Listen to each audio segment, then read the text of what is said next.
Welcome to the Night Radio and Television Station. Here come to the news today. Prime Minister Phạm Minh Chính had a phone conversation with the Pfizer chairman and the CEO of Ebola, thanking Pfizer for delivering the COVID-19 vaccine to Vietnam. Prime Minister Phạm Minh Chính suggested Pfizer priority pay attention to and further accelerate the delivery of vaccines to Vietnam under the contracts and agreements.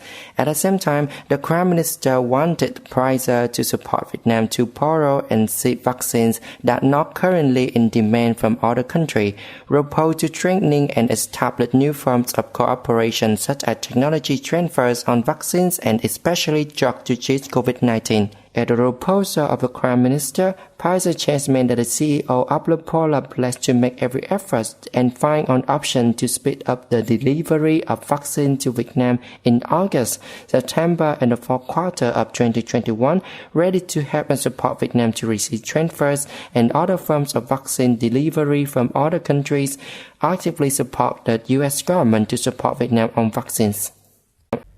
With the spirit of good life and a good region, drama accompany with the nation, religious organizations in Biên Hòa are joining hands with the government to prevent and control the COVID-19 pandemic.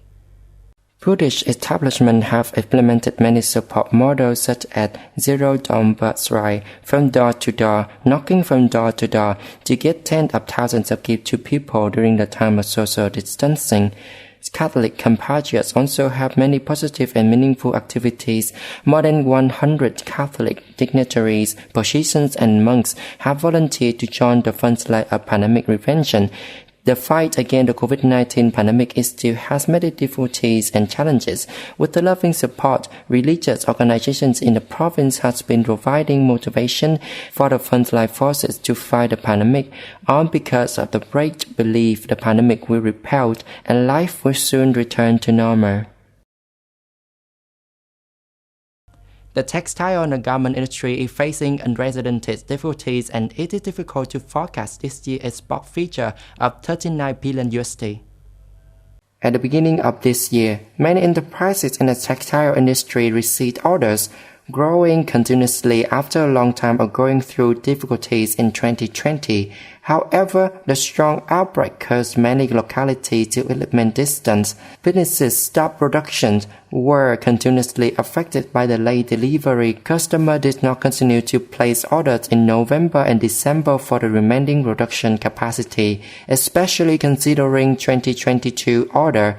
This leads to an additional risk that even though the pandemic has receded, orders are not available, so workers continue to have to take time off. The risk of a customer choosing another source of supply for at least one season is very high.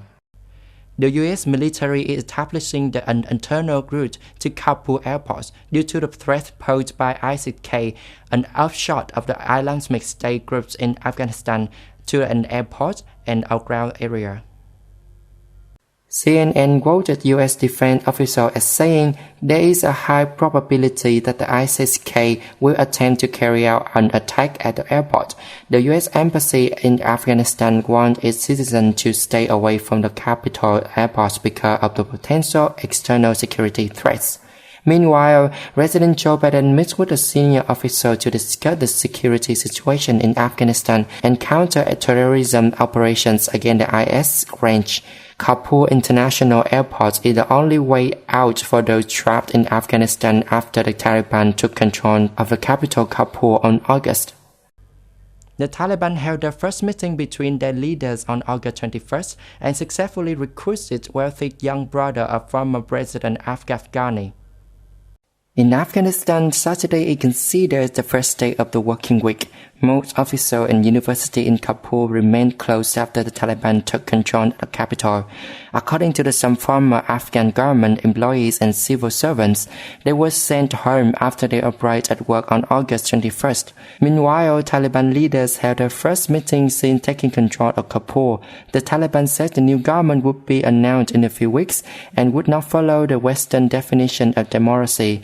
The Taliban also confirmed that it has successfully recruited Hamas Ghani, chairman of the Kuchi General Assembly and the wealthy younger brother of the former President Ashraf Ghani. That's all on the news today. Thanks for watching us. Have a good time. Goodbye.